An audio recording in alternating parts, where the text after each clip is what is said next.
Bamako ana lamini na bolomana dugu Mali kɔnɔ Mali kɔ kan Joansi Seydou an bɛ bɛɛ lajɛlen fo n'u wale ɲuman dɔn ni dana ye maa gosi ka ban Joansi Seydou jamana kunnafoni a b'o de ko fɔ kunnafoni dulonnen kunnafoni min jiginnen don min yangalen bɛ min bi yaala yaala la sɛbɛnnikɛlaw ani dabaji karamɔgɔw de b'a sama ka jigin ka sin k'a sɛbɛn sɛbɛnfuraw kan ni dabaji ye Joansi Seydou a fɔra ko anw ka bamayɛlɛma bamanankan na bɛɛ lajɛlen ka faamuyali sɔrɔ Joansi Seydou k'a dɔn baara in bi kɛ n'an zaba jɛlen dɛ min ye sɔgɔmada in na ye Gibson control denmisɛnninw ningama ale de bolo bɛ nɛgɛw la a bi suya kɔlɛ la e ni ne fila tɛnkunnen bɛ ɲɔgɔn na min ye kunnafoni ka se k'a dakolo walo Jimi yamana de an ka yɛlɛ téléphone va fɔlɔ o fa a fara o awɔ ou bien k'a batterie bɔ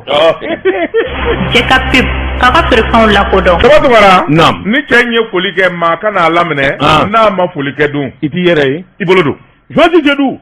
sendo jila mana maa min kɛ bozo ye ni sen fila saba ka bɔ ji la i kɛra i yɛrɛ ma hɔrɔn ye Joansi Seydou k'a dɔn n bɛ n bolo bugɔ ka don n bɛ bɔ ni sɛbɛn ye sɛbɛn min n'u k'a ma le témoin sɛɛrɛ maa min ye sɛbɛnni in kɛ a tɔgɔ de ko Amidou Keita Amidou ko i k'a dɔn alimami min ye misiri kɔnɔ alimami ye a ko a donna ayiwa misiri kɔnɔ sabula ko bɛɛ lajɛlen dabilala nka a bɔra misiri kɔnɔ tuguni Joansi Seydou k'a dɔn a fɛlɛta kuma minnu kunbara ka fɔ a ma ani mɔgɔw kunbara ka lakali jugu minnu kɛ kuma tiɲɛ yɛrɛ ani min ni min kɛra Alhaji Imam Diko i k'a dɔn a kumana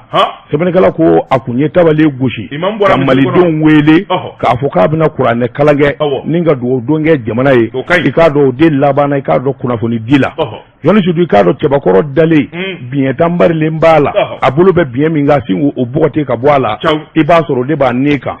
coup d'état fila min kɛra jamana in kɔnɔ min ye Imam Diko a ka wuli ka jɔ a n'a ye min ni min kɛ a ye min fɔ a yɛrɛ da donna bɛɛ lajɛlen la k'a sarada Joansi Seydou i k'a dɔn a ko coup d'état min kɛra san 2012 2018 ale Mohamed Diko min ni min kɛra mɔɔw tɛ min dɔn min kɛra gundola wulikajɔ minnu kɛra ale fɛ a n'a ye kɛwale minnu kɛ a yɛrɛ da y'a bɛɛ lajɛlen sarada kelen kelen a y'a jira k'a fɔ min ye président Amadou Toumani Touré o de kun y'ale wele dundala kuluba k'a fɛlata fɔ a ye i k'a dɔn a ye kuma caman fɔ Amadou ye Amadou yɛrɛ kuma caman fɔ a ye nka a y'a dɔn k'a fɔ mɔgɔw taara ani ATT bila ɲɔgɔn na sabula o y'a fɔ Amadou Toumani Touré k'a fɔ i ko man di Diko ye i cogo dɔn a na sabula ale yɛrɛ de ni rebelliw bɛɛ jɛla i k'a dɔn ko caman bɛ senna Diko nɔ b'a la Diko ko a ko nin kuma minnu fɔra ale yɛrɛ y'a jira Amadou la k'a fɔ Amadou i k'a dɔn ne t'i juguya la i k'a dɔn ne t'i juguya la wa ne tɛna bila i juguya la nka kɛwalew ni hakilina minnu b'i la ka ɲɛsin ne ma n'i ma dabila n'i ma dansigi a la ka na siga i k'a dɔn n bɛ waati damadɔ d'i ma i bolo b'a tɔ bɛ jigin ka bɔ kuluba a ko a taara kɛ ten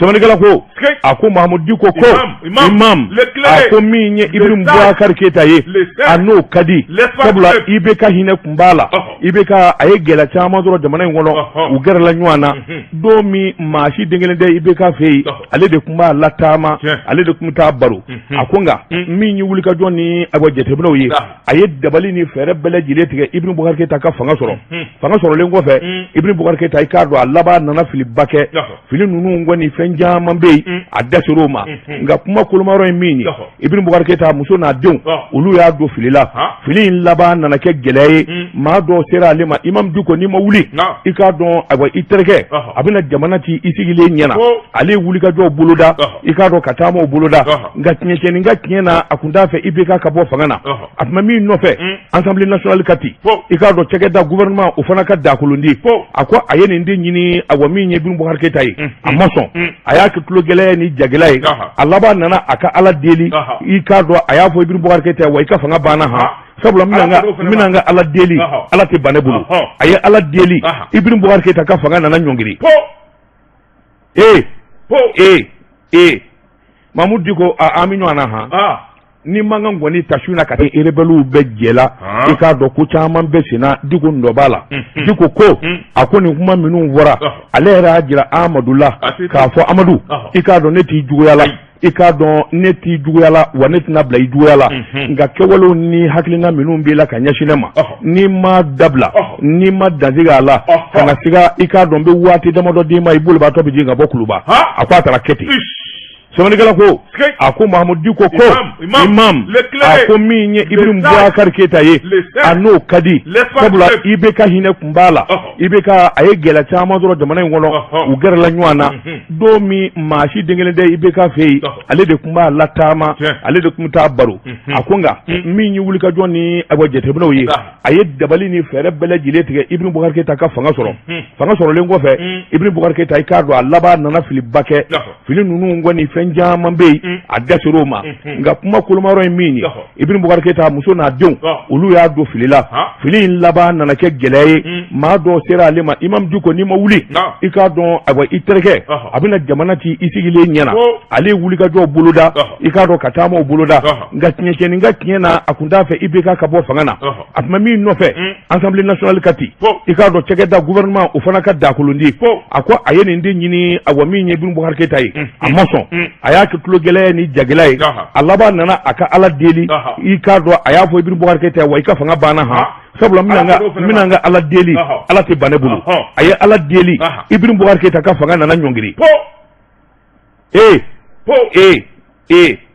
Mahamadu Diko an bɛ ɲɔgɔn na ni mankan ngoni tashuna ka tepe min ye mata ani ko ye bele jele tara ni ka sebe kuba u musara alela u ma ale nyininga u ma fɛn waye ga tiɲɛ ni ga tiɲɛ na atimu gota ya ale wele ka nyininga o premier ministre ya kɔni ne b'a fɛ u ka bɔ aw ka fa fɛ a ko duna ma ngama o y'a sɔrɔ min nyininga Mokhtar Wani kun bɛ Bamakɔ ya i ka dɔn Mokhtar Wani taara ale fo i ka dɔn a ko ma i tɛ sarakati bɔ ala ye o ye million d'a ma nkalon ma ɲi k'o kɛ awa silamɛw dɛmɛ ni sira ye a ko i k'a dɔn awa wulikajɔ la ale yɛrɛ kun sera ka wuli ka se maa min ma ka premier ministre ɲini o fɛ Idrissa Maïga a y'a kuma fɔ ye o ko a ma jɔn la ne tɛ se ka awa ne ni sɔrɔsiw se ka jɛ ka baara kɛ sabula ne bɛ awa kutumu min kɔnɔ o ye républicain ya ye k'a fɔ ne ni sɔrɔsiw kɔni ka fɔ cɛkɛda gouvernement o fana ka dakolondi a ko a ye nin den ɲini awa min ye Ibrahim Boubacar Keita ye a ma sɔn a y'a kɛ tulogɛlɛya ni jagɛlɛya ye a laban nana a ka Ala deli i k'a dɔn a y'a fɔ Ibrahim Boubacar Keita wa i ka fanga banna sabula n bɛna n ka Ala deli Ala tɛ ban ne bolo a ye Ala deli Ibrahim Boubacar Keita ka fanga nana ɲɔngiri Mahamadu Diko an bɛ ɲɔgɔn na ni mankan ngoni tashuna ka tepe min ye mata ani ko ye bele jele tara ni ka sebe kuba u musara alela u ma ale nyininga u ma fɛn waye ga tiɲɛ ni ga tiɲɛ na atimu gota ya ale wele ka nyininga o premier ministre ya kɔni ne b'a fɛ u ka bɔ aw ka fa fɛ a ko duna ma ngama o y'a sɔrɔ min ye ɲininga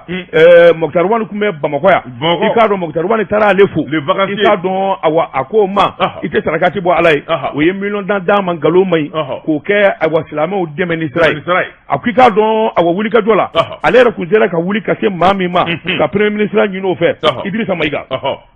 a y'a kuma fɔ ye o ko a ma jɔn la ne tɛ se ka awa ne ni sɔrɔsiw se ka jɛ ka baara kɛ sabula ne bɛ awa kutumu min kɔnɔ o ye républicain ya ye k'a fɔ ne ni sɔrɔsiw kɔni ka kuma a ka Ala in deli jahadimɔgɔw ka bɔ an ka jamana kɔnɔ nin kun ye sɛbɛn ye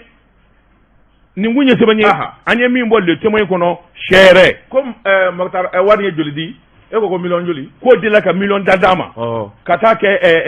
a kɛra sunkalo de senfɛ ka hinɛ fandaw la na sukaro la n'o tɛ Asimu Goyita ma mugan d'a ma a ma mugan di ne yɛrɛ ma Imam Jodo o na ɲɛ o ti ɲɛ i bolo don tabati ne bɛ tɛgɛ don commentaire awɔ ne bɛ tɛgɛ don min bɔ ni sɛbɛn ye an ko min ma ayiwa la sirène o tɛna k'a ye de o don sɛbɛnnikɛla ko a ko n'i y'a ta k'a lajɛ o Bakari nin y'a ka sɛbɛn ye o Bakɛli ko Mahamadu Diko i bɔra k'i da maa min ka kuma na siga t'a la Mahamadu Diko ye maa kolo girin ye min n'a kumana a bɛ lamɛn min n'a ye jama wele jama bina sɛbɛnnikɛla ko nka n'ale kun ye Mahamadu Diko ye fɛn caman bɛ ale kun ti bi o fili dingɛ kɔnɔna na a ko n'i y'a ta k'a lajɛ fɛn min ye san 2013 Mahamadu Diko yɛrɛ da de y'a fɔ olu de ye wulikajɔ kɛ ka fa bɛɛ lajɛlen taama Ibrahim Boubacar Boubacar Keita ina fi ya fo cogomi ko ta ko sigi Mali kuna o ka ke Ibrahim Boubacar Keita kele de kala sababu ka Mali jigi dingana ko bi se ka fili tan jogo jumena sebani gala ko akaw fili badda ndeme ako makangi yere nyininga sabula Mahmoud Diko fe minye dine doni ani jamana doni o kondanya tala kabisa 1980 abe almamiya ina wuli ka jom minu na yoke amipi foka na se o conseil islamique ma joni mi se ka fo ko ma do be Malila ma ko mana ko Mahmoud Diko ti jogo do akita fa ni nafa do yala le bi se ka fili jogo jumena ma nyuma na kana ibe ka jinana o kake ma kolonye ale yere ka klaka labango kele sebani gala ko ako ngali do kanga ko yorola no te menaka boy ma bi yere nyinga mina amadu aya sanogo wati mini atete ka fanga bina na ale ro kasola aya bina foka manga suma bi yala ma bi yere nyinga Mahmoud Diko muna aflila yenduguni ako nyinga li dowre sabani gala ko ako ni yata kalaje jakulu munumbe nolu sigira Mahmoud Diko ale yere tokola semasi oye wuli ka joke fe minye bara oye ko damne semasi sigira ni kumle na minye dora te koy ka fanga nyini sabani gala ko ako ni yata kalaje Mahmoud Diko yere aye wuli ka jon jamange hala ni nyoro jervuke mi yu ka puma ufo nywango dowere te politiki kele ani fanga ko kele ndo sabani gala ko semasi bi sigi domi ma chama ya jira ka fo fe minye bubu sise ale na folo de di jakuli ngasigi wo ka na kunye mi 2023 ni ibe ka tara bubu bi se ka fanga nyini na chuka mina sebani kala ko odin na gole ya ibe ka ere bulu ko ibe ka nye konnana akoni ya ta kalaje fe minye 2013 Mahmoud Diko ere dade yafo olude wuli ka joge ka fa bela jele tama Ibrahim Boubacar Keita ina fi yafo chugomi ko ta ko sigi Mali kuna o ka ke Ibrahim Boubacar Keita kele de kala sababu ka Mali jigi dingana ko bi se ka flita njogo jumena sebani kala ko akaw fili badda ndeme ako makangi yere nyininga sabula Mahmoud Diko fe minye dine doni ani jamana doni o kondanya tala kabisa 1980 abe almamiya ina wuli ka jom minu na yoke amipi foka na se o conseil islamique ma joni mi se ka fo ko ma do be Malila ma ko mana ko Mahmoud Diko ti jogo do akita fa ni nafa do yala le bi se ka fili jogo jumena ma nyuma na kana ibe ka jinana o kake ma kolonye ale yere ka klaka labango kele sebani gala ko ako nyininga lido kanga ko yorola no te menaka boy ma bi yere nyininga mina amadu aya sanogo wati mini atete ka fanga bina na ale ro kasola aya bina foka manga suma bi yala ma bi yere nyininga Mahmoud Diko muna aflila yenduguni ako nyininga li dowre sabani gala ko ako ni yata kalaje jakulu munumbe nolu sigira Mahmoud Diko ale yere tokola semasi oye wuli ka joke fe minye bara oye ko damne semasi sigira ni kumle na minye dora te koy ka fanga nyini sabani gala ko ako ni yata kalaje Mahmoud Diko yere aye wuli ka jon jamange hala ni nyoro jervuke mi yu ka puma ufo nywango dowere te politiki kele ani fanga ko kele ndo sabani gala ko semasi bi sigi domi ma chama ya jira ka fo fe minye bubu sise ale na folo de di jakuli ngasigi wo ka na kunye mi 2023 ni ibe ka tara bubu bi se ka fanga nyini na chuka mina sebani kala ko odin na gole ya ibe ka ere bulu ko ibe ka kwa tote ma chama akoni ya ta kalaje fe minye 2013 Mahmoud Diko ere dade yafo olude wuli ka joge ka fa bela jele tama Ibrahim Boubacar Keita ina fi yafo chugomi ko ta ko sigi Mali kuna o ka ke Ibrahim Boubacar Keita kele de kala sababu ka Mali jigi dingana ko bi se ka flita njogo jumena sebani kala ko akaw fili badda ndeme ako makangi yere nyininga sabula Mahmoud Diko fe minye dine doni ani jamana doni o kondanya tala kabisa 1980 abe almamiya ina wuli ka jom minu na yoke amipi foka na se o conseil islamique ma joni mi se ka fo ko ma do be Malila ma ko mana ko Mahmoud Diko ti jogo do akita fa ni nafa do yala le bi se ka fili jogo jumena ma nyuma na kana ibe ka jinana o kake ma kolonye ale yere ka klaka labango kele sebani gala ko ako nyininga lido kanga ko yorola no te menaka boy ma bi yere nyininga mina amadu aya sanogo wati mini atete ka fanga bina na ale ro kasola aya bina foka manga suma bi yala ma bi yere nyininga Mahmoud Diko muna aflila yenduguni ako nyininga li dowre sabani gala ko ako ni yata kalaje jakulu munumbe nolu sigira Mahmoud Diko ale yere tokola semasi oye wuli ka joke fe minye bara oye ko damne semasi sigira ni kumle na minye dora te koy ka fanga nyini sabani gala ko ako ni yata kalaje Mahmoud Diko yere aye wuli ka jon jamange hala ni nyoro jervuke mi yu ka puma ufo nywango dowere te politiki kele ani fanga ko kele ndo sabani gala ko semasi bi sigi domi ma chama ya jira ka fo fe minye bubu sise ale na folo de di jakuli ngasigi wa ka hakilina kun ye min ye 2023 ni IBK taara bubu bɛ se ka fanga ɲini ka na cogoya min na sɛbɛnnikɛla ko o de nana gɛlɛya IBK yɛrɛ bolo ko IBK ko a to ten maa caman a tun b'a dadi sabula dadi in kun ka fisa a ma sabula a ye fɔli min kɛ k'a fɔ a taara misiri kɔnɔ Mamudu Diko si bɛ hakɛ min na bi a kun kan ka to misiri in kɔnɔ ye de sa n'a bɛ bilasirali min kɛ a k'o kɛ dibila ka bɔ ka kɛlɛ kɛ politiki bunakun kan kɛnɛ kan ka a ta fɔ ka a ka bonya ɲini ka karama ɲini halisa fanga tigilamaw fɛ sɛbɛnnikɛla ko Mamudu Diko a kuma kan tuguni n'ale kun ye Mamudu Diko ye dɛ ale tun b'a dadi sabula o dadi n'o mankanzuma o bɛ kɛ sababu ye bonyaba min b'a kan a n'o kasa n'ala ma jakɛ n'a ko a bɛ bɔ k'a bɛ ko kɛ jamanadenw hakili yɛlɛmana sa sabula ale tun bɛ maaw sɔrɔ ni fɛn o fɛn ye jamana gɛlɛya k'o fɔ jamanadenw ni ka fɛngɛ yɔrɔ min na k'o fɔ ka jama yaara nɔfɛ ka bɔ ka kɛlɛ kɛ maa caman kɔni so min na sa olu y'a dɔn k'a fɔ Mamudu Diko yɛrɛ a n'a nɔkamaw u yɛrɛ bɛ dɔ ɲinina o minnu filɛ nin ye an ye min zalo ka bɔ la sirɛni kɔnɔ a ka bi bɔli la Jɔnti Seydou ne bɛ n bolo bugɔ ka don min bɔ ni sɛbɛn ye sɛbɛn min n'u k'a ma l'adversaire Jɔnti Seydou min ye politiki baara ye a n'a kɛ waati a n'a fɔ waati Jɔnti Seydou k'a dɔn n'a waati tɛmɛna n'i y'a kɛlɛ kɛ i laban mɔgɔw na dundugolo fɔ kɛ i nɔfɛ a bɛrɛ ta janto n yɛrɛ la kɔrɔko ka di assise nationale ko kuma min bi fɔ Jɔnti Seydou k'a dɔn politigimɔgɔw kan ka miiri ka ala dɔ ka taasi ka jamana yɛrɛ hinɛ minɛ Jɔnti Seydou k'a dɔn bɛɛ lajɛlen nin ka don a la sabula n'i ye assise in da k'a lajɛ u bara k'a lakali cogo min na Jɔnti Seydou k'a dɔn kɛnɛ belebeleba de min ni jamanaden bɛɛ lajɛlen niyɔrɔ bɛɛ nka maa minnu bɛ se ka ɲɛ sɔrɔ a ko la kosɛbɛ o ye politigimɔgɔw ye vote ma deli ka kɛ jamana kɔnɔ n'a ma fɔ ko namara kɛra Jɔnti Seydou i k'a dɔn faamasigi ma deli ka kɛ jamana kɔnɔ ni gɛlɛya ma don a la Jɔnti Seydou assise nationale de bɛ kɛ sababu ye a bɛɛ lajɛlen ka dabila k'o ka jɛya Jɔnti Seydou e dun ko k'e ye politikimaa ye politikimaa ka baara ye fanga ɲini ye fanga ɲini ni namara b'a la gɛlɛya b'a la Jɔnti Seydou k'a dɔn i tɛna ɲɛ sɔrɔ abada ni i bɔgɔ assise nationale dun bɛ kɛ sababu ye sɔni yɔrɔ fɛn o fɛn bɛ yen mankan tɛ kwasa aide à au parti politique a k'a di financement public des partis politiques a y'a di c'est la loi ayiwa an tɛ assise ko la bi an t'a la sini an yɛrɛ banna malidenya yɛrɛ ma ayiwa baasi yɛrɛ la i ye tiɲɛ fɔ kungo ko bɛ nin yɔrɔ in de la Jɔnti Seydou sɛbɛnnikɛla ko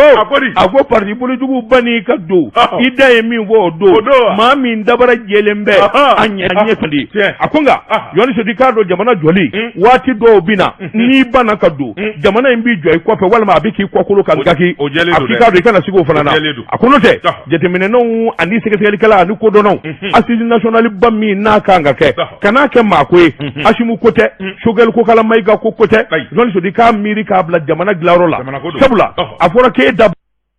baasi ka jamana yɛrɛ hinɛ minɛ Jɔnti Seydou k'a dɔn bɛɛ lajɛlen nin ka don a la sabula n'i ye assise in da k'a lajɛ u bara k'a lakali cogo min na Jɔnti Seydou k'a dɔn kɛnɛ belebeleba de min ni jamanaden bɛɛ lajɛlen niyɔrɔ bɛɛ nka maa minnu bɛ se ka ɲɛ sɔrɔ a ko la kosɛbɛ o ye politigimɔgɔw ye vote ma deli ka kɛ jamana kɔnɔ n'a ma fɔ ko namara kɛra Jɔnti Seydou i k'a dɔn faamasigi ma deli ka kɛ jamana kɔnɔ ni gɛlɛya ma don a la Jɔnti Seydou assise nationale de bɛ kɛ sababu ye a bɛɛ lajɛlen ka dabila k'o ka jɛya Jɔnti Seydou e dun ko k'e ye politikimaa ye politikimaa ka baara ye fanga ɲini ye fanga ɲini ni namara b'a la gɛlɛya b'a la Jɔnti Seydou k'a dɔn i tɛna ɲɛ sɔrɔ abada ni i bɔgɔ assise nationale dun bɛ kɛ sababu ye sɔni yɔrɔ fɛn o fɛn bɛ yen mankan tɛ kwasa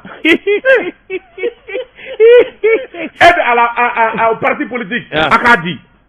financement public des partis politiques a y'a di c'est la loi ayiwa an tɛ assise ko la bi an t'a la sini an yɛrɛ banna malidenya yɛrɛ ma ayiwa baasi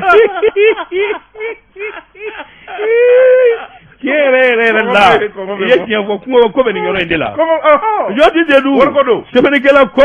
a ko parti politigiw banni ka don i da ye min fɔ o don maa min dabara jɛlen bɛ a ɲɛ kandi a ko nka Jɔnti Seydou k'a dɔn jamana jɔli waati dɔw bɛ na n'i banna ka don jamana in b'i jɔ i kɔfɛ walima a bɛ k'i kɔkolo ka gaki a k'i k'a dɔn i kana sigi o fana na a ko n'o tɛ jateminɛnenw ani sɛgɛsɛgɛlikɛla ani kodɔnnaw assise nationale ba min n'a kan ka kɛ kan'a kɛ maa ko ye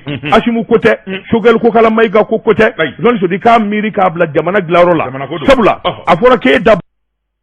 Atlantique a conseil d'administration a bolofara bɛ Cameroun yɔrɔ o yɔrɔ a bɛ cɛmancɛla jamana n'o ye Semagi ye zone Semagi yɔrɔ o yɔrɔ a ko fɛn min ye maa damadɔ bɛ yen olu kɔni u sen bɔra a la sɛbɛnnikɛla ko a ko n'i y'a ta k'a lajɛ o laban o kɔlɔlɔ o de nana yɛlɛ UEMOA jamanaw la sabula fɛn min ye nin jɛkulu ye u nana laban ka sɛgɛsɛgɛli kɛ UEMOA jamanaw kɔnɔ u ye fiɲɛ ye banque damadɔ olu ɲɛmaaw ka baara cogoya la o tuma olu ka gɛn ka bɔ yen sɛbɛnnikɛla ko a ko n'i y'a ta k'a lajɛ u ko min ma tubabukan na violation des normes bancaires o ye banque ko kan ka tɛmɛ danganiya ani lahala mun kɔnɔ a ko fɛn min ye o de sɔsɔra bisi Mali la o tuma n'o sɔsɔra bisi Mali la sɛbɛnni kɛra k'a ci UEMOA jamanaw fɛ k'a ci Mali faamaw ma yanni décembre kalo tile 6 nata cɛ an b'a fɛ bisimu maa kɔrɔlen min bɛ n'o ye ɲɛmaa ye a ka furan ka bɔ yen maa o maa b'a nɔ k'a bɛɛ lajɛlen ka fura ka bɔ yen ka banque jɛ pas ka maakura bila yen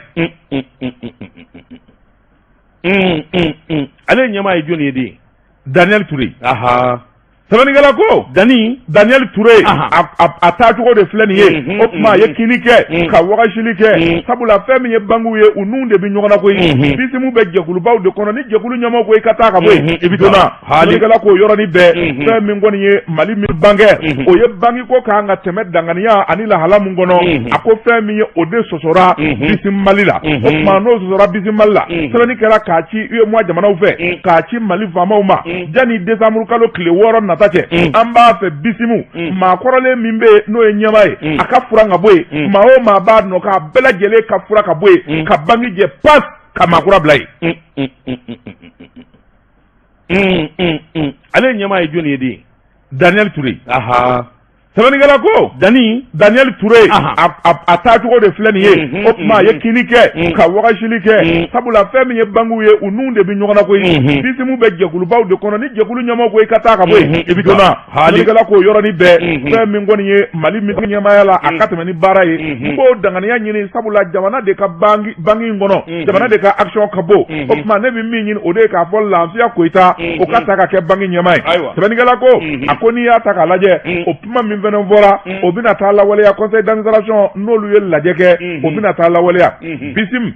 BMS a ko n'i y'a ta k'a lajɛ Aliou Kulubali min taatɔ filɛ maa t'ale taakun kɔni gundo dɔn sabula ale bɛna waati min na o y'a sɔrɔ BHM ani BMS farala ɲɔgɔn na min ka kɛ banque kelen ye gɛlɛyaba de tun bɛ banque in kan a tun bɛ 4e position na ni wulikajɔ tun ma kɛ a tun bɛna bi Aliou Kulubali de ye cɛsiri kɛ Aliou Kulubali ka banque wuli ka jɔ karaw ka na kɛ 2e ye alors c'est ce que je t'ai dit ala n bɛ nin de kan n ye nin de f'i ye o ni Aliou ala bɛ kɛ jɛmɛ c'est son avenir qui prend Lafiya Koyita prend les commandes oui il fait mieux que Aliou il a appris il a compris et il va appliquer au don des moyens Bobakɛ pasa joli Aliou Seni Sanu a ka pression lakodɔn nɛgɛ kanɲɛ 12 sera Bamako a taara jɔnni sodi k'a dɔn ale ma taa k'a fɔ i wulila fanga ye ale taara de min ye kan ka san min kɛ baara la jɔnni sodi k'a dɔn a dafara a taara retraite la jɔnni sodi faamaw kun y'a ɲini k'a fɔ Burama Amadu Hayidara an b'a fɛ i ka dɔɔnin kɛ dɔnniya min b'i la i kɛra sababu ɲuman min ye jamana na a ko jɔnni sodi k'a dɔn u ka ɲɔgɔn ye laban min kɛra sɛbɛnnikɛla ko Mohamed Agamani ale de ye président ye ale tun bɛ kɛnɛ kan jɔnni sodi k'a dɔn min ye farafinna jɛrɛjɛkulu min UEMOA o jɛrɛjɛkulu kɔnɔ jɔnni sodi bɛɛ lajɛlen bɛn'a kan k'a ɲɔgɔn de ye i k'a dɔn wuli ka jɔn ni jateminɛw na fo farafinna dugu caman y'i bolo bɔ BDM nɔfɛ jɔnni sodi an bɛ dumuni na ko bi Guinée Bissau Côte d'Ivoire Burkina Faso Sénégal a tɛ tulon dɔn farafinna Afrique de l'Ouest Burama Amadu kɛra sababu ye jɔnni sodi k'a dɔn banque kɛmɛ min bɛ yen a ka kɛ banque tana ye min ɲɔgɔnna tɛ farafinna bɛɛ jɔnni sodi k'a dɔn donna sɔngɛrɛw ma banque kelen min sera ka 1000 milliards ka se k'o ɲɛfɔ san kelen kɔnɔ Burama Amadu non mais ce gars là il est sérieux ko faamaw bara k'a deli de k'a kana taa a ko non c'est bon retraite sera awɔ a sera mais vraiment je vais me reposer wa o de ka Musa Alassane Diallo ta ɲɔgɔnna tɛ voilà il dit que se repose don min ale bi bɔ BNDA la u y'u se do k'u bolo don a ko non je m'arrête là wa u labanna k'a fɔ e kana man bɔ an na on te met président du conseil d'administration à vie voilà n'an bɛ fili an bɛ t'i nɔfɛ i ka so kɔnɔ wa a yɛrɛ ta ɲɛmɔgɔ de ye n'i ma ɲɛ i bɛ taa an tɛ an k'i bila ka taa bada f'i ka maa de jira an na i yɛrɛ dan bɛ min na min bɛ bila a nɔ na. Wa i ka téléphone minɛlen ka to. Su dugu tila fɛ. Ni banque bloquera o b'i wele. An b'i wele. A ko o kuma n'o don n yɛrɛ dɔɔnin bi yan n ye min kɔni sɛbɛn kɔrɔ formé n'a bɛ n ka ko kɛcogo dɔn Ibrahima Ndiaye o tuma a y'o ta o sina k'o bila a nɔ na ten. Il devient DG de la BDM. Ibrahima, tu le connais? Ibrahima Ndiaye. Le même Ibrahima Ndiaye là. Lequel? Mais je le connais. Avant on a nos en dumunu be. Il sera là vérité. Sabana kodi. Sabane do. Toi sabana. Et puis ta chica kalaga. Subhanallah. Ni mata seneke kalaga. E ka bo ko nete.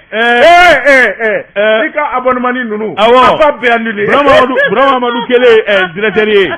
Ndara fe. Ngongoro. Akona ngonnana. Kabini bedami ye bedami an ka kini ni biya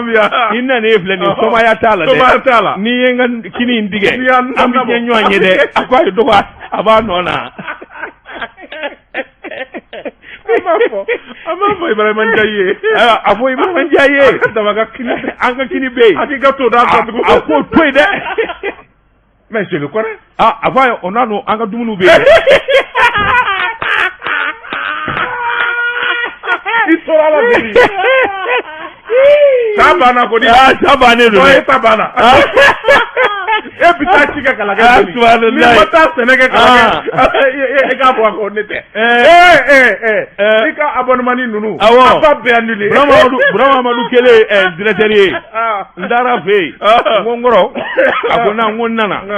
Kabini bedami ye bedami an ka kini ni biya ni na ne filɛ nin somaya t'a la dɛ ni ye n ka kini in tigɛ an bɛ diɲɛ ɲɔgɔn ye dɛ a ko a ye dɔgɔ a b'a nɔ na. an b'a fɔ Ibrahima Ndiaye ye a fɔ Ibrahima Ndiaye ye an ka kini bɛ yen a k'i ka to da a k'o to yen dɛ. ale don a la min kɔni ye wulikajɔ ni cɛsiri ye a ka danga in kɔni bɛna baara ta bala i k'a dɔn vraiment Amadu ye baara in bila danga min na a bɛna taa yekew ni ka taa n'a ye nin kun ye sɛbɛn ye Yusufu Kamara ka sɛbɛn don an ye min bɔ l'indépendant kɔnɔ a ka bi bɔli la. Dabatara ne bɛ n tɛgɛ don o bi kɛ min kɔni sɛbɛn ye an ko min b'a la preuve parce que n'o ye Madu Kulu ye nin y'a ka sɛbɛn ye Madu Kulu ko ni maa ti ko min ɲɛdɔn n'i bilara la su bi ku i la su bi ko maa tɔw la ministre min bilalen bɛ maliden minnu bɛ kɔ kan a tɔ de ye Alimudu Agi Iliyɛni ye fo n'a y'a sɔrɔ e bɛ ministre in dɔn dɛ komi e bɛ Tunkarankew ka ko ɲɛnabɔ. Il n'a jamais fait Ségou. A bɛɛ ni san bɛlɛ tɛ. Il est de Nioro. Je t'ai dit qu'il a fait Ségou. Mana ko de f'i ye o. A ye école kɛ Ségou ye. A bɛ dalen b'i ɲɛna f'i dabalen b'i ban. Ah bon? Oui, il est de Ségou. A Tunkarankew bɛ kule la a bolo bi dɛ. Sekura ka tɛ yan. Sekura ka don. Tunkaranke minnu bɛ kule la olu t'a kalan. Sɛbɛnnikɛla ko a ko fɛn min ye Alimudu Agi Iliyɛni ye kulekan bɔra fɛn min ye maliden minnu bi kɔ kan tɔɔrɔ minnu b'u kan u ye kulekan bɔ a ko n'i ye cɛ in ta k'a lajɛ waati min o y'a ye Haut Conseil des Maliens l'extérieur olu ye wulikajɔ kɛ a ka baara bi nɔgɔya a bolo cogo min Abibu Sila n'a ka cɛ don jɛkulu wɛrɛw bɛ minnu y'a dɛmɛ nka Ala ni cɛ in yɛrɛ a ti taa fani nafa dɔ ko in na baara gɛlɛyara a bolo ale yɛrɛ nana kɛ maa ye maa min n'a bɛ fankelen dɛmɛ ka fankelen to yen sɛbɛnnikɛla ko waati laban ninnu na hali wulikajɔ minnu kɛra Haut Conseil des Maliens de l'extérieur o ɲɛmaya ɲini ninnu na a taari bari fankelen na k'a b'o dɛmɛ fan dɔ in kan sɛbɛnnikɛla ko a yɛrɛ a ye bɔgɔ foro ye sabula a bɔra ni k'a bi dugu ma tali a ko n'i y'a ta k'a lajɛ a dana wulikajɔ kɛ tuguni k'a fɔ fɛn min ye maliden minnu bi kɔ kan a bi t'olu kuma ɲɔgɔnya jɛkulu minnu sigilen bɛ malidenw kunna a y'i pan o bɛɛ lajɛlen de kunna a yɛrɛ fɛn min ye a ka teriya siraw ye a n'a ka namaya siraw ye k'a fɔ a bi taa jamana damadɔ la k'a bi taa yaala ye tile 12 a y'o kɛ yaala la jamana minnu bɛ yen n'a taara ye Congo Kinshasa Gabon ani fɛn min ye jamana wɛrɛw ye a ka taa ni ka segin bɛɛ ani maliden min sera ka ɲɔgɔn ye maa 200 ni maa 10 sɛbɛnnikɛla ko maliden miliyɔn de bɛ jamana kɔ kan a ye taa ni ka segin ni wulikajɔ minnu kɛ a jɔsen ma se ka ngolo fa a bannen bɛ min ma o de ye k'a fɔ Abibu Sila o min ye Haut Conseil des Maliens de l'extérieur ɲɛmaa ye a kɛlen bɛ ni k'i kɔ a dali min ko la k'a fɔ a b'o kɛlɛ n'a ma segin a kɔ bɛɛ ŋunu tɛ sa sɔrɔ ni juru tɛ kunnafoni filɛ nin ye an ye min zalo ka bɔ la preuve kɔnɔ a ka bi bɔli la n bɛ min f'i ye nin kuma in tɛ tiɲɛ ye je le connais personnellement le ministre. C'est le journaliste qui a écrit. Abaraka wulikajɔ min kɛ Malien l'extérieur ye. C'est lui qui a inventé aujourd'hui diyagoya ko système kura kana pour faire des cartes pour les Maliens l'extérieur. Je connais carte Nina. Aw ma carte Nina sɔrɔ malien lecteur bɛ kule la. U b'a sɔrɔ. Moi, je nous même boulot pour cadeau. Mbi boni semaine nous ka mal indépendant. Min ye Mohamed Aïdara Shirbuke ni nya ka semaine ni. Joni so de cadre nyiningali. Chema Iberi Kulubali. Joni so de cadre Chema Iberi Kulubali. Ami doni mina ko bi Chema Gumana. Chema Ngo. Ikado ya nyininga. Ile du kwaya. Ki ye duru do fiana. Ikado ibulla so mara jona fe ka bo jamana kono. Chema Iberi Kulubali yalma ni guma mi tugomi. Akika do politiquement min woni e manga yo otiba nɔfɛ i ye fɛn min ye jamana wɛrɛw ye a ka taa ni ka segi bɛɛ ani maliden min sera ka ɲɔgɔn ye maa 200 ni maa 10 sɛbɛnnikɛla ko maliden miliyɔn de bɛ jamana kɔ kan a ye taa ni ka segi ni wulikajɔ minnu kɛ a jɔsen ma se ka ngolo fa a bannen bɛ min ma o de ye k'a fɔ Abibu Sila o min ye au conseil des Maliens de l'extérieur ɲɛmaa ye a kɛlen bɛ ni k'i kɔ a dali min ko la k'a fɔ a b'o kɛlɛ n'a ma segin a kɔ bɛɛ minnu tɛ sa sɔrɔ ni juru tɛ kunnafoni filɛ nin ye an ye min salo ka bɔ la preuve kɔnɔ a ka bi bɔli la min bi ye nin kuma in tɛ tiɲɛ ye je le connais personnellement le ministre c'est le journaliste qui a écrit a baara ka wulikajɔ min kɛ Malien l'extérieur ye c'est lui qui a inventé aujourd'hui diyagoya ko système kura ka na pour faire des cartes Nina pour les Maliens l'extérieur carte Nina je connais carte Nina anw ma carte Nina sɔrɔ Malien l'extérieur bɛ kule la u b'a sɔrɔ.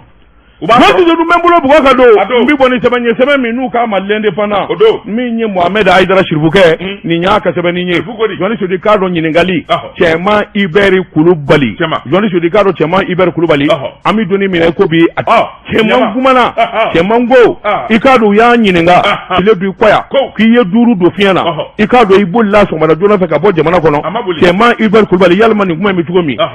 Akika do politiquement min woni e manga yo otiba nɔfɛ i ye ta dun ye mun ye a wa caman je fanga a premier ministre ka Shogel ko kala Mayiga ka a ko tiɲɛ don ne bɛ min fɔ mun bɛ min dɔn i k'a dɔn Shogel ko kala Mayiga wuli ka jɔn ni jateminɛw na colonel Assimi Goïta ye danaya da ka o tɛ nkalon ye nka n'i ye ko ta k'u lajɛ keleku ani jalaki caman bɛ jamana kɔnɔ a nɔ bɛɛ lajɛlen Shogel yɛrɛ de ye a ka ja sabula min ye jateminɛw ani sɛgɛsɛgɛli minnu kɛra i b'a ye k'a fɔ Shogel a fɔra fɛn caman kɔ a kun kan ka ko daminɛ ni baara minnu ye wuli ka jɔn minnu kan ka k'a fɛ i k'a dɔn olu jɛngɛn'a bolo kosɛbɛ o tuma Shogel tali a bɛna kɛ gɛlɛyaba de ye ni wulikajɔ ma bolo da joona ka jateminɛ kɛ cɛmancɛ fanga a bɛ sɔn ka gɛlɛya fɛn caman bɛ sɔn ka jɔ i k'a dɔn cɛman kɔni a ma tɔtɔ ko la i k'a dɔn hakilinaw ani jateminɛw minnu kɛra ani wulikajɔ ani sɔrɔsiw olu bɛ wulikajɔ min na ani kɔsa in na min kɔni ye tubabuw ka taali ani CEDEAO ye ko minnu kɛ cɛman Ibari a kumana bɛɛ lajɛlen kan Joni Sodi n'a fɔ waati koronnen don ayiwa interview don a ka jan an na danni ma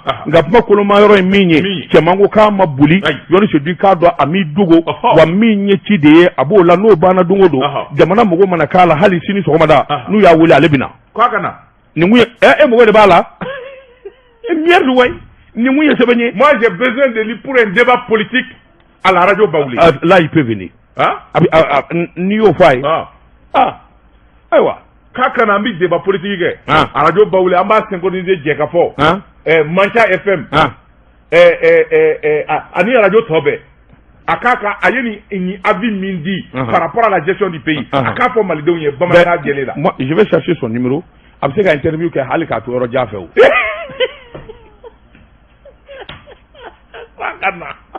a fɔ a kana bani. nin kun ye sɛbɛn ye an ye min bɔ l'indépendant kɔnɔ a ka bi bɔli la. daba tuma ne bɛ n tɛgɛ don.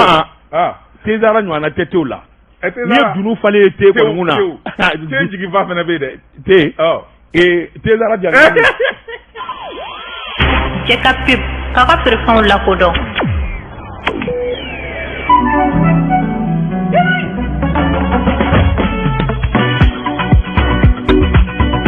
L'Internet haut débit pour toute la famille jusqu'au mardi 30 novembre 2020.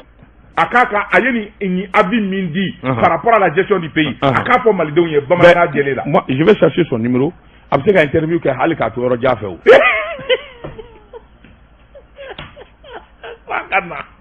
a fɔ a kana bani. nin kun ye sɛbɛn ye an ye min bɔ l'indépendant kɔnɔ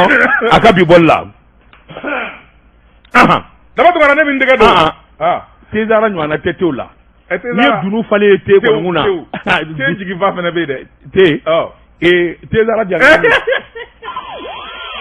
Jekafo k'a ka feerefɛnw lakodɔn. daba tuma na. n bala cogo bɛ di. Joti Seydou. ne bɛ n bolo bugɔ ka don. mbi boni sɛbɛn min n'u k'a ma la preuve sɛrɛ maa min ye sɛbɛnni kɛ a tɔgɔ de ko Umaru Konatɛ Baru kolondigi Baru ko an ka tɛgɛrɛ fɔ ka yanga kɛ an k'an disi gosi Yɔri Seydou kungotɔ tɛ se ka kɛlɛ kɛ kɛlɛkɛminɛn tɛ maa min bolo o fana tɛ se kɛlɛ la Mali sɔrɔdasiw k'a dɔn u sɛbɛn kora jora tuguni Yɔri Seydou k'a dɔn kɔrɔfɔ in sɔrɔ la Sadio Kamara ministre min n'a bɛ sɔrɔdasiw kunna Yɔri Seydou k'a dɔn ayiwa hélicoptère jigi yekew ka wuli yekew a n'a marifakisɛ ni a marifa bulu den naani kura occasion tɛ dɛ ayi a ka o sanja avion ne yɛrɛ ti ɲinɛ ko a ko sanja avion tɛ dɛ minnu bɛna tafiya o ni tɛ kelen ye dɔ taara bɔ ka bi sebari Allah dɔ tora réchauffement dama na kati a yɛlɛnna hala ma tuba ni ba hakɛ sɔrɔ kasi ka sura n'u kan Allah miliyari caman taara fo Allah Jɔji Seydou avion hélicoptère naani a kura hali mana ma bɔ a la Jɔji Seydou k'a dɔn ni maa min ko o ye nkalon ye taa Sadio Kamara ɲininka ministre min n'a bɛ kɛlɛ kunna Jɔji Seydou k'a dɔn Sadio Kamara tun ɲini k'i kale ɲɛji la ka sababu kɛ ni avion kura naani jiginnen jamana sɔrɔdasi ɲɛmaaw Mali faama ɲɛmaaw bɛɛ lajɛlen tun bɛ kɛnɛ kan ministre y'a jira k'a fɔ Jɔli Seydou k'a dɔn kɛlɛkɛminɛn ɲuman sɔrɔli a bɛ kɛ sababu ye jugu ɲɛ ka bɔ i la jango Mali bɛ gɛlɛya min kɔnɔ Jɔli Seydou k'a dɔn fa bɛɛ lajɛlen tiɲɛnen don min ye banbandiya wale Jɔli Seydou k'a dɔn a n'a juguya malo ɲɔw jenini Jɔli Seydou k'a dɔn forow tiɲɛni mɔgɔw kolili ka taa sɛnɛkɛyɔrɔ la colonel Sadio ko a k'i k'a dɔn tiɲɛ bɛ bɔ dɔ da ni marifa avion digi avion min n'a bɛ wuli yekew a bɛ jigin yekew Jɔli Seydou n'a jaja a bɛ sin ka tɛmɛ tɛ i k'a dɔn ɲɛkomo kelen o y'a sɔrɔ a ye mugu jigi kan a ko wulikajɔ ni jateminɛ bolo kan Mali i k'a dɔn Ala ni an ka masakɛ sababu Asimu Goyita Jɔli Seydou k'a dɔn bolonabila sɛbɛn min kɛra kabini décembre kalo san 2020 a san kelen de ye nin ye ani Irisi jamana cɛ Jɔli Seydou k'a dɔn avion kura naani Irisiw sina ka n'a jigi Irisi ye tubabu ye minnu tɛ se namara la minnu tɛ nkalon na Jɔli Seydou k'a dɔn hélicoptère naani nana i k'a dɔn a filɛ Mali kɔnɔ wa hélicoptère naani dama tɛ dɛ pièce o pièce n'o bɛ se ka falen walima o bɛ tiɲɛ y'o d'a kan Jɔli Seydou maa minnu kan k'a boli maa minnu kan k'a dilan maa minnu kan k'a laroué u y'olu maaw fana kala o y'an ka jamanadenw ye olu de taara kala kɛ olu fana nana Sadio bilhak an garila ɲɔgɔn na sisan de arimamani Allah sodanso Allah a ye jɛlima di ka ba cɛmɔgɔ ka nkɔni min filɛ Basara Ndaw ka so a y'a di daba ma a bi da kɛlɛcɛw kan ka taa kɛlɛyɔrɔ ni taara ka bugu don i ni Sadio ni Asimi n tɛ taa Ngorongoro ye sajɛ wolo a banna koyi i kelen tɛ taa sa Asimi Goyita bi bila ɲɛfɛ ka Sadio da o kan k'e da o kan n'a fɔra k'u t'a don kɛlɛyɔrɔ la Modibo Kone bɛ so sanfɛ o bi renseignement fili e bi gɔni ta u nɔfɛ u kɛnɛ tɛ wari di yan n tɛ taa yɔrɔ si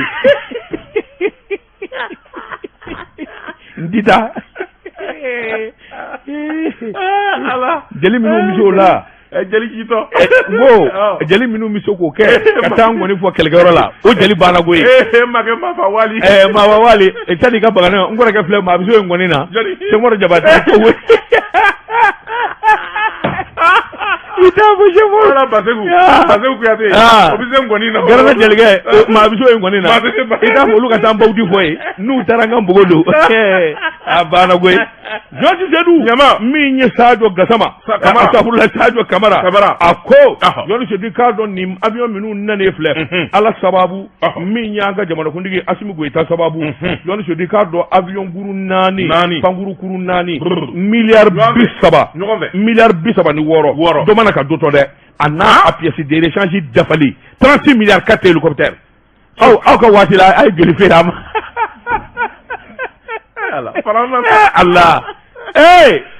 mais Allah Farana i ba an bɛ Ala bolo ka ban ko to ta avion gele u y'an namara de on a été floué mais bien sûr vous avez été floué u ye mana de da ɲɛ na u y'an ɲɛ ko ka yɛlɛ sanfɛ nin kun ye sɛbɛn ye anw m'a lawuya kama Allah nin kun ye sɛbɛn ye an ye min bɔ la preuve kɔnɔ sɛrɛ musow tɛ kelen ye ko an kana kuma ko an kana kuma ni bɛɛ kɔfɛ an na kuma non mais i tɛ ɲinɛ ko kɔ non mais non avion kura nana o fɛti kɛ i ka ɲinɛ n kɔ ka ɲinɛ nin de bɛ hakili jigin kɔrɔlen la an do aw y'an bila retard la tellement ce pays là a été tellement mis en retard par les cadres de ce pays ala k'an sabu ɲɛ abi Sabatumana ne bin tɛgɛ don o bi kɛ ni sɛbɛn ye an ko min ma le challenger Masiriba n'o ye Dirisa Togola ye nin y'a ka sɛbɛn ye Dirisa ko mun de gɛlɛya bɛɛ fɛn min ye nin complot in nin ye janfa jugu ye sabula fɛn min ye dungo juguya ani bingani wale kɛnɛkanko don a ko directrice régionale par intérim aux eaux forêts min ka bolofara bɛ Bamako ale de filɛ ka fɛn min ye sɛbɛnni kɛ fɛn min ye madame Jɛnɛba Gindo promotrice n'o ye restaurant ye min ye lafiya yɔrɔ ye u ko min ma Subois colonel Musa Nandɛnɛ Traoré a ko fɛn min ye jɛjugu ye o de talen bɛ ni ka ɲɛsin ale ma n'ala ma jakɛ ale ka nin dumunikɛ yɔrɔ in ani nin boisson min yɔrɔ in u bɛ fɛ ni k'a bɔsi ale la dɛ fɛn min ye colonel Musa Nandɛgɛ a kɔni a ni dalen bɛ yɔrɔ in kan nagi k'a fɔ n'a ti yɔrɔ in daraki ni ka bɔ a tigi bolo sɛbɛnnikɛla ko a ko n'i y'a ta k'a lajɛ fɛn min ye nin yɔrɔ in ye ale de bɛ yiritu kɔrɔla na yɔrɔ in kɔni a lawulilen don restaurant dumunikɛ yɔrɔ dama de don minnu bɛ n'olu bɛna dumuni kɛ sanni ka tila dumuni na denmisɛnnin dɔw bɛ olu ye baara sɔrɔ olu b'i ka mobili ko ni k'a jɛ pasi sɛbɛnnikɛla ko a ko n'i y'a ta k'a lajɛ fɛn min ye kɔndara ye o nana kɛ kɔndara min n'o kɔnɔna na fɛn min ye wulikajɔ fɛn o fɛn kan ka kɛ yɔrɔ in tigi fɛ muso don n'o ye madamu Jɛnɛba Gindo ye o tuma fɛn min ye danganiyaw a n'a kan ka kɔndara a danganiya fɛn o fɛn dafa a bɛɛ dafara k'a sɔrɔ kɔndara in yɛrɛ a bolonɔbilara ɲinan y'a san 15 ye muso in ye baara kɛ yɔrɔ in na yɔrɔ in kabi ɲama don a nɔgɔlen don a nana yɔrɔ in baara ni k'a jɛ k'a kɛ pas ka laban k'i bolo don yɔrɔ in kɔrɔ ka chaise ni sigilaw zan ka sigi fa bɛɛ fɛ yɔrɔ in kɔni nana kɛ baarakɛlaw n'u sɛgɛnnen bɔra baarakɛyɔrɔ u bɛ se ka n'u sigi ten ka dumuni kɛ ka boisson min u ka mobili bi ko u bi t'u ka sira fɛ u ko yɔrɔ ma ko Subois a bɛ min de Subois a ko n'i y'a ta k'a lajɛ fɛn min ye nin yɔrɔ in ye wulikajɔ minnu kan ka kɛ walasa ko bɛɛ lajɛlen ka dafa o kɛra madamu Jɛnɛba Gindo a ko n'i y'a ta k'a lajɛ ale yɛrɛ tun ye kɔntara in tɛgɛnɔ bila wa fɛn min ye kɔntara fɔlɔ nana ba dɔwɛrɛ nana daminɛ a ko an bɛ don min na ko bi fɛn min ye nin eaux et forêts ye ale min ye eaux et forêts directeur par intérim ye ale de kɛlen bɛ ka wulikajɔ kɛ sɛbɛnnikɛla ko a ko n'i y'a ta k'a lajɛ fɛn min ye directrice par intérim Jɛnɛba Gindo a ko n'i y'a ta k'a lajɛ ale de kelen bɛ ka wuli ka jɔ kɛ n'ala ma jakɛ fɛn min ye cakɛda in ye a laban a ko tɔ bɛɛ lajɛlen bɛna ɲagami sɛbɛnnikɛla ko yɔrɔ in kɔni bɛ ACI 2000 de la a ko n'i y'a ta k'a lajɛ fɛn min ye direction régionale des eaux et forêts a ko n'i y'a ta k'a lajɛ fɛn min ye nin ko ninnu ye a bɛɛ lajɛlen balanen bɛ yen de wa fɛn min ye wuli ka jɔw ye nin cakɛda in b'a fɛ diyagoya n'u tɛ yɔrɔ in dara k'a tigi la min bɛ se k'a to a ka ta ka di maa wɛrɛ ma sɛbɛnnikɛla ko a ko fɛn min ye jamana in ye an ka sabali maa minnu ye cɛsiri ani jija kɛ san joli fɛn min ye yɔrɔ in ye k'a dilan k'a ɲa a ko maa dɔ bɛ se ka wuli tileganbilen fɛ k'a fɔ fɛn min ye o yɔrɔ ye a bɛ n'o daraki sɛbɛnnikɛla ko a ko n'i y'a ta k'a lajɛ dɔwɛrɛ tɛ dunko juguya don n'o tɛ danganiya fɛn o fɛn kan ka kɛ n'o bɛ bila ka taa jamana ka wagande la a taxi a impôt a n'a nafolo a bɛɛ lajɛlen saralen bɛ yɔrɔ in ɲɛmaa fɛ n'o ye Subois ye nka fɛn min ye tileganbilen fɛ eaux et forêts a ɲɛmaa danga min bɛ yen n'o ye intérim ye nɔnabila gansan ale ko fɔ n'a ti yɔrɔ in daraki ka taa n'a ye Jɛnɛba in ye muso ŋana ye koyi Jɛnɛba in ye muso ŋana ye dɛ a ko wa a bɛ ka nin kɛ maa min na i b'o dɔn wa un colonel Sebaya ka di dɛ colonel Musa Nandege Traoré a b'a fɛ k'an daraki o de la payi Sebaya ka di Noti se dun bɛ bolo bugɔ ka don n bɛ bɔ ni sɛbɛn ye sɛbɛn min n'u k'a ma le sursaut min ye Mariamu Sisɔgɔ nin y'a ka fasiri ye Mariamu ko a ko Afriquema 2021 ŋanaw ka kɛnɛ jɔnni se di k'a dɔn a bɔ dɔnkilidalaw seko ani donko tigilamaw san o san u bɛ tanuni ani bonyata ka di dimanche don novembre kalo tile 21 i k'a dɔn min ye édition 2021 min n'u k'a ma ko All Africa Music Awards u k'o di ma ko Afrima Afrima kɛnɛ kan Lagos Nigeria yɔrɔ su i k'a dɔn nin Maliden nin denmisɛnnin nin wulikajɔkɛla in u k'a ma Ibrahima Sisɔgɔ nka bɛɛ lajɛlen b'a dɔn min na o de ye Ibawan jɔnni su i k'a dɔn Ibawan a ye dali kɛ farafinna bɛɛ farafinna maa ma bɛ hip hop kɛ a y'a bɛɛ lajɛlen fili a kɔjala kan yɔ u tɔ ka bolo sɔɔri ɲɛfɛ k'a bila kɔfɛ yɔ iba a ka fanu tɔgɔ dɔn wa les gladiateurs voilà denmisɛnw la team gladia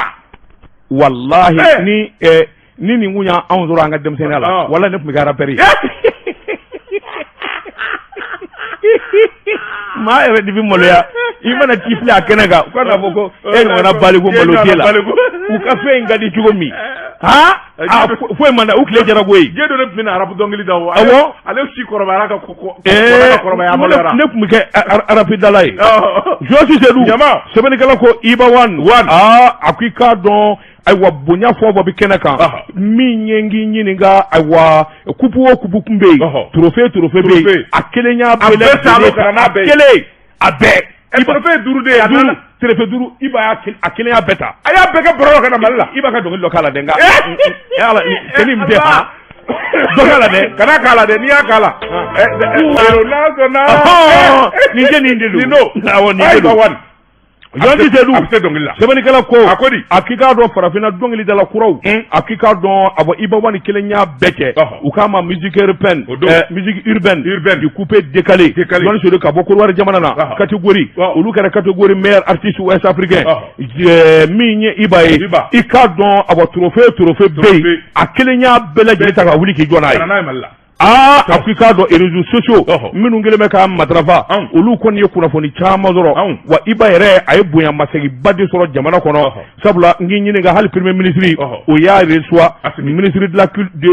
la culture o y'a reçoit Josi Seydou k'a dɔn nin bɛɛ lajɛlen ye bonya ni tanu ta k'a sɛgɛrɛ k'a fɔ k'a waleɲuman dɔn sabula Mali n'a fɔra ko coupe du monde i tulo bɛ kuma in na ni coupe du monde de don ayiwa n k'i ɲininka arabu la Iba Wan y'a ta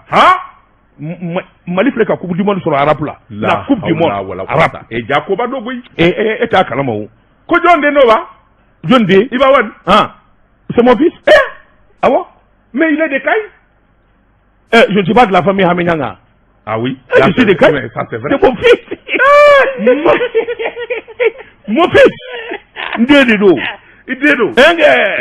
Josi Seydou sɛbɛnnikɛla ko a ko Iba Wan malidenw kan ka tɛgɛrɛ fɔ nin kamalen nin ye sabula a y'an kunna wolo Josi Seydou k'a dɔn a bɔ farafinna woro dugu yan fa fɛn fɔ bɛ yen n'i bɛ ayiwa pop kɛ solo Iba Wan i k'a dɔn a b'i ɲɛ a ko ɲinan zaa kɔni maa si den kelen den min bɛ se k'a fɔ k'i b'i kɔ da Iba Wan kɔ la sabula i k'a dɔn min ye walanda in ye a y'a bɛɛ lajɛlen ta i tulo ma jɔ meilleur artiste masculin inspiration de l'année meilleur auteur, compositeur de l'année. Josi Seydou k'a dɔn o fana ka bɔ yen a ko i k'a dɔn wuli ka jɔ ni jateminɛ kan min kɔni ye a wa danni ye a ye danni kɛ yɔrɔ jan trophée 5 in bɛɛ lajɛlen taara k'a da kelen ma wa n'a nana jamana kɔnɔ sɛbɛnnikɛla ko malidenw kan k'u disi gosi bi sabula Iba Wan Josi Seydou k'a dɔn a ɲɔgɔnna tɛ a ye farafinna bɛɛ da a ko n'i y'a ta k'a lajɛ Josi Seydou k'a dɔn jɛrɛjɛkulu min bɛ n'o ye u ka jɛrɛjɛkulu min bɛ n'o bɛ artiste ka jɛrɛjɛkulu kofɔ olu fana y'a sɛbɛkɔrɔ tanu affirma olu y'a tanu k'a jira k'a fɔ jɔnkala kamalennin i k'a dɔn ani bonya ka kan ani tanu ka kan min ye anw maliden tɔ ye nin kamalennin k'a tanu i ma se ka fɛn k'a ye i ma se ka fɛn d'a ma i ka dugawu k'a ye Iba Wan dɔgɔtɔrɔ ne bɛ n tɛgɛ don a bila ten ayi Ala ka nin ci ne bɛ n tɛgɛ don ka bɔ ni sɛbɛn ye an bɛ min ma le témoin wa nin y'ale ka wari sɔrɔ sira dɔ ye a mana diya kɛ nin de naam Iba Wan ma baara kɛ seko ni dɔnko la maa dɔ de fana ye baara kɛ farikolo ɲɛnajɛ la dɔgɔtɔrɔ min tɛgɛ don min bɔ ni sɛbɛn ye an ko min ma le témoin fasiriba n'o ye Abdramani Keita ye nin y'a ka sɛbɛn ye Abdramani Keita ko a ko n sɛbɛn bɛ n ka foroko ma ni jiriw m'a dɔn wa b'a dɔn cɛ kelen fana bɛ yen min ye wulikajɔ daminɛ kabi balontanko ani farikolo ɲɛnajɛ kalifara la a bɛ k'i nɔ da Musa Atayer oui je le valide ça je suis d'accord cɛ mun na fɛnɛ ɲɛnama mi yɛrɛ fa o e maa min sport ya n ko ale de b'a hakili jigin papu la oui non c'est vrai non je te dis hein ne kɛ o kɛ k'a yɛrɛ ye et puis min b'a diya ne ya la simplicité de Papu Haruna Modibo Touré il a cette même simplicité mais bien sûr c'est pour qu'il est devenu l'un des meilleurs ministres mais kana jɛman filɛ sa dɛ mais nakura ka don ne k'e ma n ko dɔn in ye Segu ye e ma ne sɔsɔ o la n'u kelen bɛ k'i kɔnɔ sugu c'est vrai abi bamananga woro men na gura kado ma fi de sabanikala ko ako Musa Atayer ninja inje sirlembe sabula abina wati mina balondangota o ya soro ministry munun bora Aruna Moribo ko lo kala u kera sababu ye bara fo fengera bela jele bina duguma buga sabanikala ko ako femi Musa Atayeri adnale aye wuli kajo damene Mali yere sembora balonda na peu ko sababu yake stadi kelen kunde Malila mi se ka rencontre international do bisimla ya Allah anga stadiu ku be karkari ka bela jele bi anyega ngoni nde sabanikala ko akoni ya takalaje stadiu kungara falu ani bawshi yoro de Musa Atayer anani bolo doni damene feminye Mali stadiu ye anana wuli ka jo damene Mali stadi bela belebele ba stadi 26 mars ayo bara ko wuli ko jo kelew akwame domina ko bi stadi ko ni bana wa kelembe stadi ye stadi mini nye bela jele bi kulala mina o mina be ni balona yoro mako bala aya bela jele bla kono wa ko teli la jona au kake le stade Wembley de l'Afrique. Oui. Au temene ka boy famille stade omnisport Modibo Keita ayo wuli kajo damene entreprise mununga nga barake ayo wele kana mina unale do gaba famille stade omnisport yo bara fene bina damene anga region na stade wore munumbe stade municipal munumbe do yere tellement que bolo boru la akoko ubeka bini de damene gazo ko ni kerebete akoka be koko wuli kajo ka be gazonda entraînement ka damene jona pop bravo monsieur le ako femi Musa Atayeri ma chesirle amada odroma femi joueur ka primuko ani encadrement wor mununga nga duma joueur shiroko ni yakili bala jado del lake Mali joueur del lakashi aéroport salo konana ni yakili to jaina o bana sabula kabi femi joueur yo mawli u ka shiro anu ka primu appela jale de bi saroye ka soro mati make folo ça je suis d'accord ça au moins c'est quelque chose. Sabanigala ko ali minda ka siraye entraîneur ka sarawar ko o balanembe o jurubi fédération de la akoni ya takalaje ayi sedo ki bolodo jamana kundiga benata ni fédération ka koye dama nyini fe anga wordo di entraîneur ka sara makasuba ben ça c'est bien ça wala sara damnena sabanigala ko ali akono odronde famille demizon vanvelala CNJ dongo do numa muruta nyangama ubi beseta amedo mina ko bi famille CNJ demizon ye kala nywana kele bana kala gele kera kelenye sabanigala ko famille service national des jeunes SNJ ma kemeduru katase ma baduru ma sangoza abe ko lu bela gele kala odronde chengana munumbu chema abikla ko lu bolota kadi ministre de la défense ma ninga armée la abo très bien sabanigala ko ako Musa Atayer ministre chesirle ni ko tora choyala ni do farla chesiriga abena ta transition magobe kuna wolo aninyata mina balonangola abi sabati kuna bonu blanye anye mimbo le tiome kono akabi bolla yondi sedu kere la ministre chesirle mbe Musa Atayer o ki boala dem shangura minu wulembe dongili daina yondi sudi ka do ka dongili kadi ibalu ku sigile ibi lama iba one sirigi jabate Milmo dengesa hamesumu dengai ay hamesumu ne vadeo ndogondi milmo ndogondi dondo atoka arapu ka uka almami ba abiko mi wajulu kala uka Usman Madani Sherifa ida ego doa ala ala chidi to fla bonna ni master sumi ale wajulu kala di master sumi dem sen ndongi dala nunu cheni vana abib kwate dengay mbuye kwate non c'est-à-dire maintenant la nouvelle génération là il y a rien à dire ça il anga nyongo ya dabla quoi mais était page là et ma wey soldat fo et ma wizi wozo fo et ma faiza fo était nunu jido ne bu beke ne mala faiza et ne bu do ayi et mi me donne linda ça no watila ni comme tribunal kumenywana ta e ma ka klipuya lendi sabla tentalo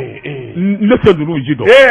feza ale bi se dongi dala koy mi ngoni mbe ni ne bo ka don klipu jara ni ne bo ka don milmo mbo don ngu ka wajulu kelay ya u ka alma mi bade oyi maser sumi mbo do ça c'est des vieux on nous dépasse dans mbolo ah bon wa mo lu dongo on mi dengi bi nunu ani non ante niveau kelena ibaligu c'est do wala malote la koy ko te fagu ta boy